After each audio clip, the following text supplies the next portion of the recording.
இந்தியாவின் வளர்ச்சி சாலைகளாலும் கட்டிடங்களாலும் மட்டும் அளவிடப்படுவதில்லை. ஒரு சமூகத்தின் உண்மையான வளர்ச்சி அதன் சுகாதார நிலையில்தான் தொடங்குகிறது. நகரங்களில் மருத்துவமனைகள் இருந்தாலும் வனவாசிகள் மற்றும் புறக்கணிக்கப்பட்ட மக்களுக்கு சுகாதாரம் இன்னும் ஒரு சவால்தான். இந்த சவால்களை எதிர்கொள்ள ஸ்வயம் சேவகர்கள் பல மாநிலங்களில் மருத்துவ சேவைகளை அர்ப்பணிப்புடன் நடத்தி வருகின்றனர்.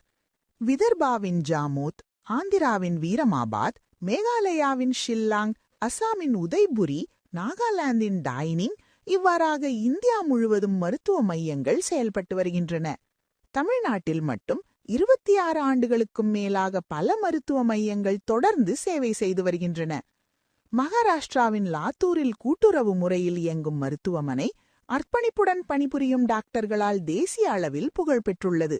அதன் மருத்துவ சாதனைகளுக்காக மத்திய அரசால் மருத்துவ ஆராய்ச்சி மையமாக அறிவிக்கப்பட்டது. இமயமலையின் பனிச்சரிவுகளில் இருக்கும் விஜய்பூர் போன்ற கிராமங்களிலும் இலவச மருந்தகங்கள் மக்களின் உயிர்காக்கும் நம்பிக்கையாக உள்ளன. உதய்பூர் மாவட்டத்தில் காசநோய் ஒழிப்பு திட்டம் மூலம் 90% நோயாளிகள் முழுமையாக குணமடைந்தனர்.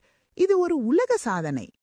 கேரளாவின் வயநாடில் 30 படுக்கைகள் கொண்ட மருத்துவமனை நடமாடும் மருத்துவ வாகனத்துடன் தொலைதூர வனப்பகுதிகளையும் சென்றடைகிறது.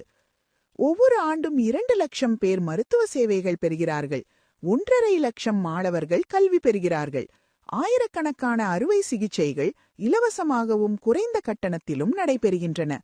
சுகாதாரம் என்பது சேவை மட்டுமல்ல, அது மனித மரியாதை, அது நம்பிக்கை, அது உண்மையான தேசிய முன்னேற்றம்.